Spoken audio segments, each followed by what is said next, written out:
Hey, what's going on, everyone? This is Marquise with Smart Money Moves, back with another video. I hope you're all doing well. In this video, I'll be talking about what is Bitcoin. So recently, I've been receiving a lot of questions from friends and family about what Bitcoin is, and I wanted to create a video that I could refer back to send to people when they ask me what Bitcoin is. So let's jump right into it. What is Bitcoin? Bitcoin is the first successful digital currency. It's a form of digital money that's decentralized, meaning it's not controlled by a government or financial institution, and it can be transferred globally, peer to peer, without the use of a centralized intermediary known as a bank. So there you have it. Bitcoin is a digital currency. It's not controlled by anyone. It's borderless, meaning you can send it anywhere around the world. You could be in the US and you can send it to someone in Venezuela or someone in Brazil. You can send it anywhere, and it's not controlled by anyone. And you can do so without the use of a bank. So, the way technology is set up now, typically when you send money to someone, you use your bank to send money to them. And with Bitcoin, you don't need that bank. You self custody your own Bitcoin and you send it to whomever you choose to send it to.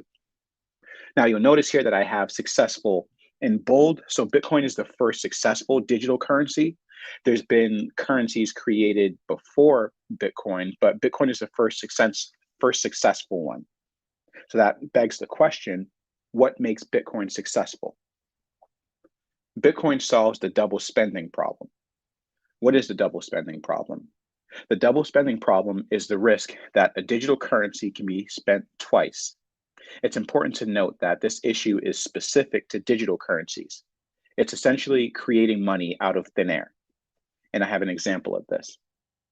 So Clark has $100 in his account and wants to virtually send $30 to Lois through a digital cash network. If the network doesn't function properly, Clark is able to spend the same funds twice, known as double spending. In this example, Clark would still have $100 remaining in his account after the transfer, and Lois would have an additional $30 in her account. So Bitcoin solves this double spending problem. How does Bitcoin solve this problem? Bitcoin solves this problem through blockchain technology. Bitcoin solves the double spending problem by using a public distributed ledger known as the blockchain to record all transactions done on the network. A blockchain is a list of blocks. Each block in the blockchain is composed of timestamped transactions. Once a transaction is recorded on the blockchain, it cannot be altered. So I have an image here of what the blockchain would look like. So in this image, we have the starting block, and then we have chained to it another block, and then chained to it another block, and so on and so forth. And then you have a new block that gets added to the blockchain. So jumping back to that example from before, when Clark sends $30 worth of Bitcoin to Lois, that transaction gets put into a block. And once that block is filled with transactions, it gets attached to the blockchain. And that's essentially what the blockchain is, just blocks containing transactions of Bitcoin being sent to and from people. Now, the blockchain is a distributed ledger, or it's a public distributed ledger, meaning it's visible to everyone. So when Clark sends Lois that $30 worth of Bitcoin and it gets put into a block and that block gets added to the blockchain, anyone can see it. So Clark can see it, Lois would be able to see it, you and I would be able to see it. And that's what it means when it says it's public. So everyone can see any transaction that's done on Bitcoin's network. Blockchain technology continued.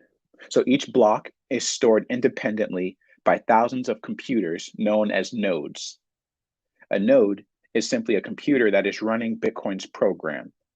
Each node stores the entire blockchain, and all nodes update each other with new transactions and blocks as they are produced. Each node is connected, and this creates a network. So in this image here, we have these dots, which would be known as nodes, or simply a computer that's running Bitcoin's program. And as you can see that they're not physically connected. So I could be running a node, I could have a computer running Bitcoin's program, and you could have a computer running Bitcoin's program. So physically they're not connected, but because we'd both be running Bitcoin's program, that's what connects us. And these nodes, they store Bitcoin's blockchain. So every block that gets added to the blockchain is kept on these nodes and they update each other.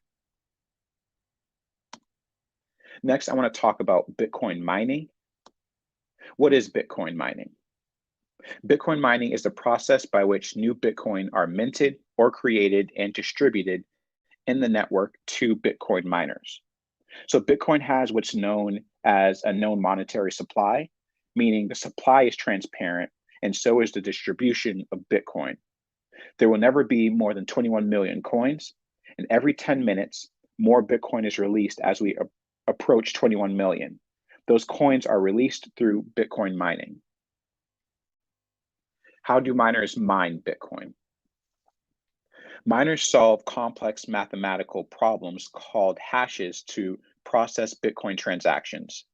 This mining protocol is called proof of work because the first miner to prove that they have done the work earns the right to process the newest block of Bitcoin transactions. So when Clark sends Lois that $30 worth of Bitcoin, that transaction gets put into the new block. And once that block is filled, it gets added to the blockchain through miners. So miners compete with one another to solve complex mathematical problems. And the miner that solves the problem first earns the right to process the new block of transactions and add it to the blockchain. How are miners rewarded? Miners spend resources such as electricity, time, and computing power to create new blocks for transactions to be placed into. They are rewarded for their efforts with newly minted Bitcoin. They also receive the fees associated with all transactions in the current block. So miners get rewarded with new Bitcoin as they mine and process the new blocks and add it to the blockchain. But they also receive the fees that are associated with the transactions. So again, when Clark sends that $30 worth of Bitcoin to Lois, he has to pay what's known as transaction fees, and those fees go to the miner that has won the mathematical problem and is the one that's mining the block. So miners get paid in two ways. It's either through transaction fees that are in that current block, and then also through the Bitcoin rewards, that's which is newly minted Bitcoin. How does mining help the network?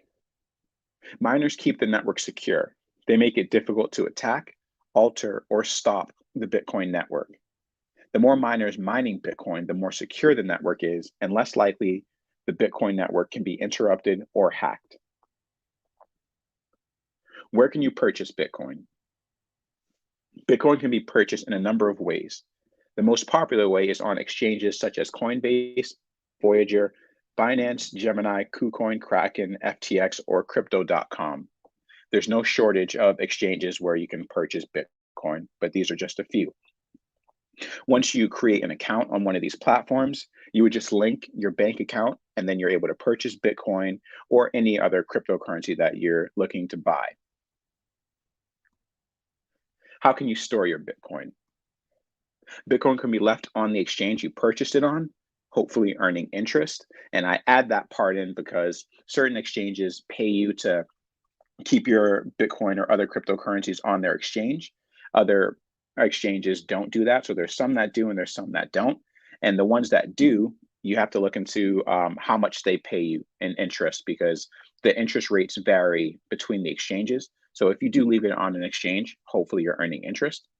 You can also move your Bitcoin off the exchange into your own wallet, which is known as self-custodying your Bitcoin.